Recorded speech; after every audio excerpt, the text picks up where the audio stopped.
Hello and welcome to Lavnish Sir की class.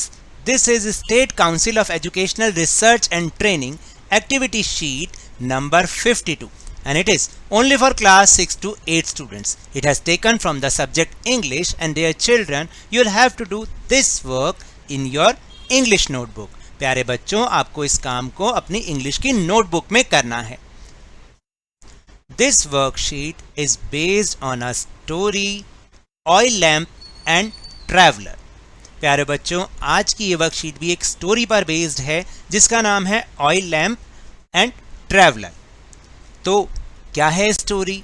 चलिए without wasting our time let's start and understand with me. But before will start the story here are some reading instructions for students.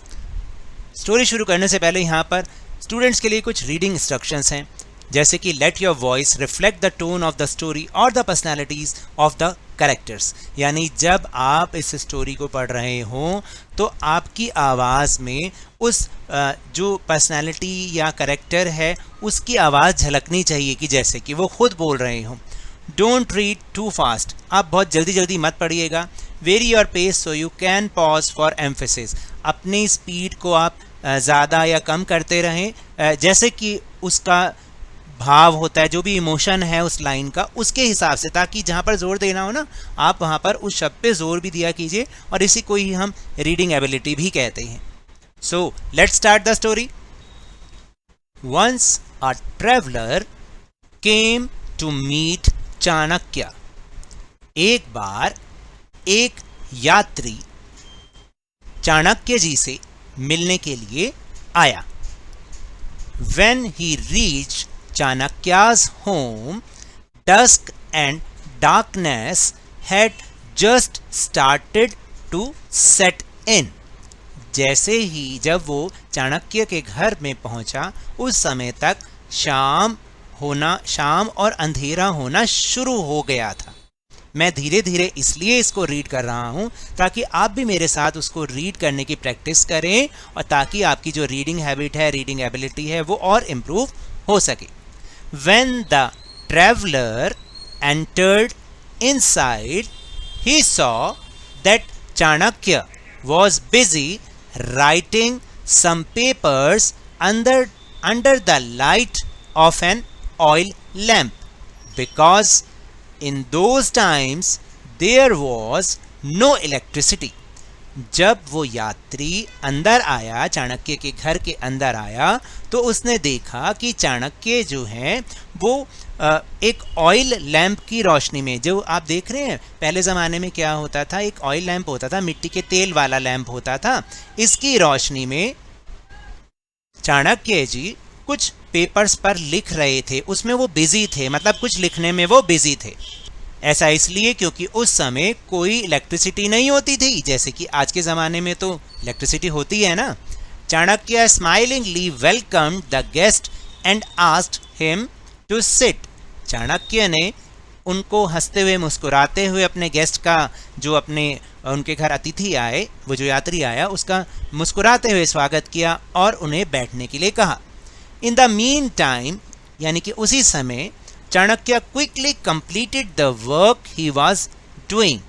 उसी समय चाणक्य ने अपना जो काम कर रहे थे उसको जल्दी से कंप्लीट कर लिया. Just after completing his work he extinguished the oil lamp under which he was doing his work and quickly lit another lamp. देखिए यहाँ पर एक वर्ड आया है, बड़ा सा वर्ड है, एक्सटिंग्विश्ड. देख रहे हैं यहाँ पर एक्सटिंग्विश्ड. इसका मतलब क्या होता है कि जैसे ही उन्होंने अपना काम ख़त्म किया, ही एक्सटिंग्विश्ड द ऑयल लैम्प. उन्होंने जो ऑयल लैम्प जल रहा था उसे तुरंत बुझा दिया जिसकी रोशनी में वो काम कर रहे थे, और तभी की तभी जल्दी से उन्होंने एक और दूसरा लैम्प जला दिया. The traveller was surprised to see this, but he thought that it might be a custom followed by Indians when a guest arrives. अब जो ट्रैवलर यानी यात्री था जो उनके घर आया वो बहुत ही हैरान हुआ. सरप्राइज का मतलब हैरान हुआ. फिर लेकिन उसने सोचा कि शायद ये कोई कस्टम होता होगा इंडियंस के द्वारा, जब कोई उनके घर में मेहमान आता होगा ना, तो शायद वो कोई कस्टम का मतलब कोई परंपरा को फॉलो करते होंगे, शायद इसलिए उन्होंने ऐसा किया कि एक लैंप बुझा दिया और दूसरा लैंप जल्दी से जला दिया। He got curious and asked Chanakya, वो बहुत ही उत्सुक हुआ जानने के लिए और उन्होंने चाणक्य से पूछा, is this a custom in India to extinguish one lamp and light up another one when a guest arrives? तो उसने ऐसे ही उसने अपनी आवाज में पूछा कि भाई क्या ये एक कोई कस्टम है इंडिया का कि जब भी कोई उनके घर मेहमान आता है तो एक लैंप बुझा दो और दूसरा लैंप जला दो? Chanakya replied, no my dear friend, नहीं मेरे प्यारे दोस्त, actually when you entered I was working for an official work related to my nation. उन्होंने कहा, चाणक्य ने क्या उत्तर दिया, ध्यान से सुनिएगा, नहीं मेरे प्यारे दोस्त, वास्तव में जब आप मेरे घर के अंदर आए, मैं उस समय अपने देश से संबंधित कुछ ऑफिशियल काम कर रहा था जो कि मेरे देश से संबंधित है। ऑफिशियल का मतलब होता है कि जो आपको किसी ने काम दिया हो, सरकार ने कोई काम दिया हो या नेशन से रिलेटेड था कोई काम। And the oil filled in the lamp was bought from the money of national treasury. उन्होंने कहा, और जो इसके उस लैम्प में जो ऑयल भरा गया है ना, वो उस राष्ट्रीय संपत्ति, नेशनल ट्रेजरी का मतलब राष्ट्रीय खजाना या फिर जो राष्ट्रीय संपत्ति है उससे खरीदे गए जो उसके पैसे थे उनसे खरीदा गया तेल उस लैंप में डाला हुआ था। ही फर्दर स्टेटेड, उन्होंने आगे भी कहा, now I am talking to you and this is my personal and friendly conversation. और अब मैं जो तुमसे बात कर रहा हूँ तो ये क्या है, ये तो मेरे मतलब पर्सनल और फ्रेंडली कन्वर्सेशन है। भाई आप मेरे जो आप मेरे मेहमान हो और मेरे फ्रेंड हो, मैं इसलिए अब आपसे बात कर रहा हूँ। It is not related to my nation, ये मेरे देश से संबंधित नहीं है।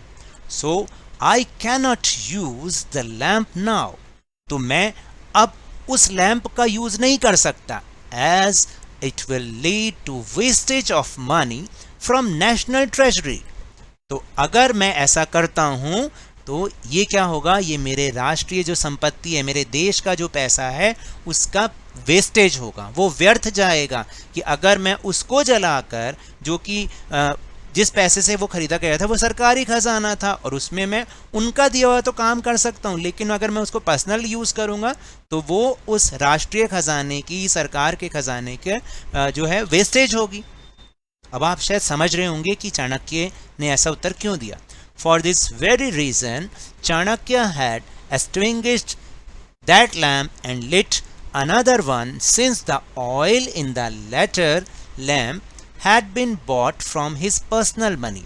और इसी कारण से आपने देखा चाणक्य ने उस लैंप को बुझा दिया जिसमें सरकारी खजाने से के पैसों से डला हुआ ऑयल था, और उन्होंने दूसरा लैंप इसलिए जलाया क्योंकि उसमें डाला गया ऑयल उनकी पर्सनल मनी से खरीदा गया था।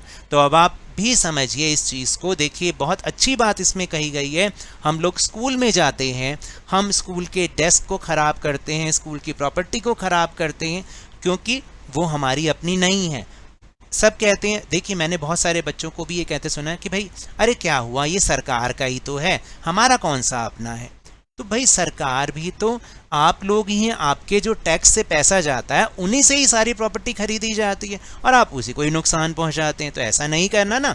तो इसका मतलब ये है कि अगर हम सरकारी खजाने का यूज़ कर रहे हैं, अगर हम सरकार से कोई चीज़ दे रहे हैं तो हम उसका यूज़ उसी चीज़ के लिए करें। पर्सनल यूज़ के लिए हमारी अपनी खुद की चीज़ें होनी चाहिए, क्योंकि ऐसा करने से अगर हम कोई सरकारी चीज़ का इस्तेमाल अपने पर्सनल यूज़ के लिए कर रहे हैं तो वो सरकार के खजाने का वेस्टेज है, सरकारी मनी का दुरुपयोग है। अब आप समझ गए ना, ये जो स्टोरी है वाकई हमें बहुत अच्छा चीज़ें सिखा रही है। Now time for suggested activities. Activity number 1, oil is a natural resource. Oil जो है वो एक प्राकृतिक संसाधन है। तो इसका ए पार्ट क्या है, ए एक्टिविटी क्या है, what other natural resources can you think of, क्या आप कोई अन्य प्राकृतिक संसाधनों के बारे में सोच सकते हैं। नेम एटलीस्ट 3 नेचुरल रिसोर्सेज, आपको कम से कम 3 प्राकृतिक संसाधनों के नाम यहाँ पे लिखने हैं, ठीक है ना। आप चाहें तो ज़्यादा भी लिख सकते हैं, जैसे फॉर एग्जांपल मैंने यहाँ पे लिखा कोल, पेट्रोल एंड वुड। कोल मतलब कोयला, पेट्रोल मतलब जो आप समझते हैं वो है ना कि पेट्रोल जिससे हम गाड़ी वगैरह चलाते हैं, पेट्रोलियम, वो भी एक नेचुरल रिसोर्स है। और वुड लकड़ी, ये भी एक नेचुरल रिसोर्स है। सेकंड पार्ट है find out which states in India are rich in natural resources. आपको ये पता लगाना है कि इंडिया के कौन से स्टेट्स नेचुरल रिसोर्स के मामले में रिच हैं, यानी कि समृद्ध हैं। तो answer is most of the resources are found in Tamil Nadu, Odisha, Uttar Pradesh, Andhra Pradesh, Kerala and Assam. ज़्यादातर जो नेचुरल रिसोर्सेज हैं वो तमिलनाडु, उड़ीसा और उत्तर प्रदेश, आंध्र प्रदेश, केरला और असम में स्थित हैं, मतलब वहाँ पर पाए जाते हैं। A minor amount of resources are found in Jharkhand, Karnataka, Madhya Pradesh, Maharashtra, Meghalaya, Rajasthan and West Bengal. और कुछ मात्रा में जो रिसोर्सेज हैं वो झारखंड, कर्नाटका, मध्य प्रदेश, महाराष्ट्र, मेघालय, राजस्थान और पश्चिम बंगाल में भी पाए जाते हैं। Now will move on second activity. Second activity is make a collage of all the Indian states which are rich in natural resources. Specify which natural resources each one is rich in. आपको क्या करना है, एक collage बनाना है। Collage का मतलब ये होता है कि आप कुछ इंडियन स्टेट्स की फ़ोटोग्राफ्स इकट्ठा कीजिए, उन्हें एक साथ इस तरह से कोलाज बनाइए और उसमें लिखिएगा कि वो स्टेट कौन से नेचुरल रिसोर्स के मामले में रिच है। जैसे कि अगर हम यहाँ लिखें तो इसको हम लिख सकते हैं पेट्रोलियम, पेट्रोलियम लिखेंगे। और ये जगह है मुंबई हाई जो कि महाराष्ट्र में है। यहाँ से पेट्रोल जो है वो निकाला जाता है, मुंबई हाई। तो पेट्रोल तो जो है वो रॉ में निकलता है, मतलब बिल्कुल कच्ची सामग्री की तरह निकलता है, कच्चा तेल भी उसे हम बोलते हैं, और उसको रिफाइनरीज में डाल के पेट्रोल बनाते हैं। फिर ये है कोल मतलब कोयला, और ये आप लिख सकते हैं झारखंड में है, झारखंड। और इसी तरह से वुड के लिए आप लिख सकते हैं मध्य प्रदेश, क्योंकि मध्य प्रदेश में फॉरेस्ट कवर जो है वो बहुत ज़्यादा है, तो वहाँ से ये वुड वाला नेचुरल रिसोर्स हमें मिलता है। तो इस तरह से आप लिख के फिर इसका कोलाज बना के अपने सर या मैम को सेंड कर सकते हैं। Now will move on activity number 3। Activity number 3 is underline all the difficult words in the story and look up for their meanings in dictionary or ask your teacher. आपको इस story में आए जो भी difficult words आपको लगते हैं उसको अंडरलाइन कीजिए और डिक्शनरी में उनका मीनिंग देखिए, या फिर अपने टीचर से उसके बारे में पूछ सकते हैं। जैसे जो मुझे डिफ़िकल्ट वर्ड्स लगे वो मैंने यहाँ पर उनका मीनिंग भी लिखा है। जैसे एक्सटिंग्विश, ये थोड़ा सा मुश्किल वर्ड है। एक्सटिंग्विश मतलब बुझाना। ट्रैवलर मतलब यात्री। डस्क का मतलब शाम। लिट का मतलब जलाना। सरप्राइज का मतलब हैरान होना। क्यूरियस मतलब उत्सुक। और नेशनल ट्रेजरी का मतलब होता है राष्ट्रीय खजाना या फिर राष्ट्रीय संपत्ति। और उसके बाद लास्ट एक्टिविटी है create a slogan on save natural resources and display it in your classroom. आपको सेव नेचुरल रिसोर्स पर एक स्लोगन बनाना है और उसको क्लास में डिस्प्ले करना है। जैसे हम इसको बना सकते हैं don't be cruel, preserve your fuel. Fuel का मतलब होता है जैसे कोल या पेट्रोल, जिनसे कि चीज़ें चलती हैं। तो हमें इतना हार्श नहीं होना कि अपने इन नेचुरल रिसोर्स को ख़त्म कर देना है, फ्यूल को ख़त्म करना है। इसलिए हमें फ्यूल को प्रिजर्व करना चाहिए, बचाना चाहिए। So now that's all for this worksheet. अगर मेरे इस तरह समझाने से अब आपको समझ में आने लगा है तो इस चैनल और वीडियो को लाइक कीजिए, शेयर कीजिए, और अगर आप नहीं हुए तो जल्दी से सब्सक्राइब कर लीजिए। और हमारे इस चैनल के सब्सक्राइबर्स को 1 लाख तक पहुँचाने में मेरी मदद कीजिए। But remember whenever you go outside please wear your mask. और जब भी आपकी टर्न है कोरोना की वैक्सीनेशन ज़रूर लगवाएं, क्योंकि कोरोना को हराना है और ज़िंदगी को एक बार फिर से सुहाना बनाना है। इसी उम्मीद के साथ थैंक यू वेरी मच।